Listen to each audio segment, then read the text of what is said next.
নমস্কার বন্ধুরা, জিকুস kitchen with village ফুডে তোমাদের সবাইকে স্বাগত। আমি আজকে রান্না করব মুগ ডাল দিয়ে চাল কুমড়ো। চাল কুমড়োটা ভাজা করে নিলাম। এখন আমি রান্না করব পটল পটল না বন্ধুরা, এটা ঝিঙে আর আলু কেটে নিয়েছি। ঝিঙে আলু দিয়ে পোস্ত বানাবো। আর তেল দিয়ে দিলাম, কালো জিরে দিয়ে বানাবো। কালো জিরে আলুগুলোকে হালকা একটু ভেজে নেবো। ঝিঙেগুলো ছেড়ে দিলাম, নুন দিয়ে দিলাম, খাওয়াচ্ছি না। মশলা করে কষিয়ে নেব। কষানো হয়ে গেছে, সামান্য জল দিয়ে দিলাম। এদিকে এগুলো কলমি শাক রান্না করেছিলাম। কলমি শাকগুলোকে রসুন সামাজ দিয়ে নামিয়ে নেব।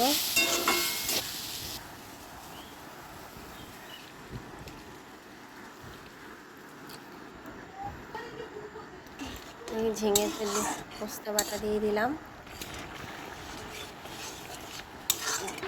ঝিঙে পোস্ত আমার রেডি হয়ে গেছে।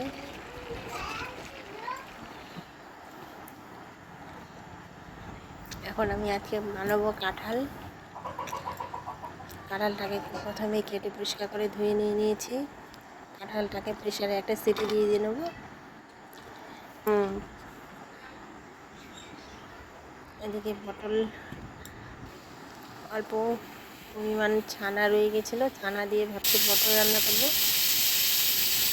ছানার পুর দিয়ে পটলের দোরমা করবো আজকে। পটলগুলোকে ভেজে নিয়ে নেব আগে। নুন হলুদ মাখিয়ে পটলগুলোকে ভেজে নিলাম।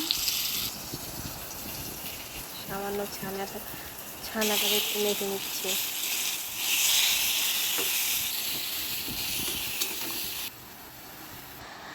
পটলের ভেতরে যে বিচিগুলো ছিল সেগুলোকে বেটে নিয়ে তেলের মধ্যে ছেড়ে দিলাম, সাথে আবার ছানাটাকেও ছেড়ে দিলাম। এখন ভালো করে কষে নিচ্ছি।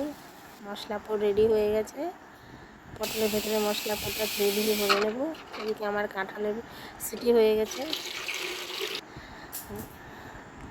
কাঁঠালটা চালানোর মধ্যে ঢেলে দিলাম। এদিকে কড়াতে পেঁয়াজ রসুন তেলেও ছেড়ে দিলাম। পেঁয়াজটাকে একটু ভালো করে কষিয়ে মশলাটাকে দিয়ে দিলাম।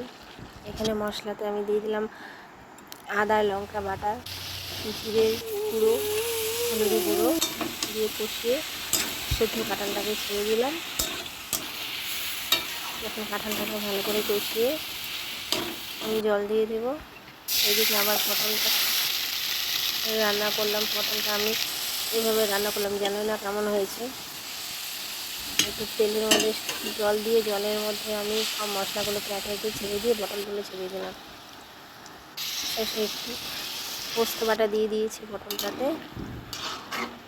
জানো না তো বন্ধুরা, পটলের দোরমাটা দারুণ টেস্ট হয়েছিল। এখন কাঁচা লঙ্কা দিয়ে দিয়েছি।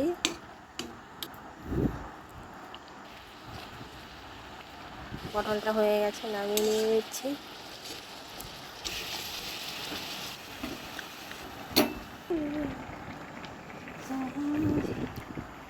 কি সুন্দর হয়েছে দেখতে পটলের দোরমাটা। দিয়ে কাঁঠালটা হয়ে গেছে।